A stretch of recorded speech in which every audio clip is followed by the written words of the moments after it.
ഈ വൃത്തികേടിന് നിനക്കുള്ള തെളിവ് എന്താണ്? നമ്മൾ പറയുന്ന ഓരോ വാക്കിനും തെളിവുണ്ട്. അഹ്ലുസുന്നത്തിന്റെ അഖീദക്ക് ഓരോന്നിനും തെളിവുണ്ട്.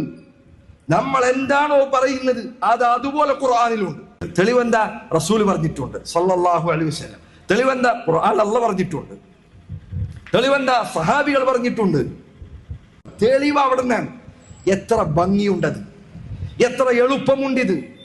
അള്ളാഹു അവതരിപ്പിച്ചെന്ന കിതാബ് അതുപോലെ എടുക്കുക, റസൂലുള്ളാഹിന്റെ ഹദീസ് അതുപോലെ എടുക്കുക.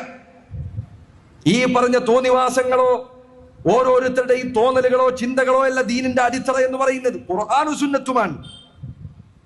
ദീന് പഠിക്കുക. പ്രിയപ്പെട്ട സഹോദരങ്ങളെ, പ്രിയപ്പെട്ടവരെ, ദീന് പഠിക്കുക, നന്നായി പഠിക്കുക.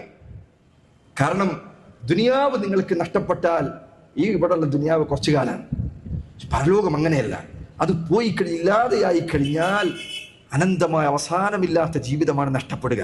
അത് നഷ്ടപ്പെടുത്തരുത്.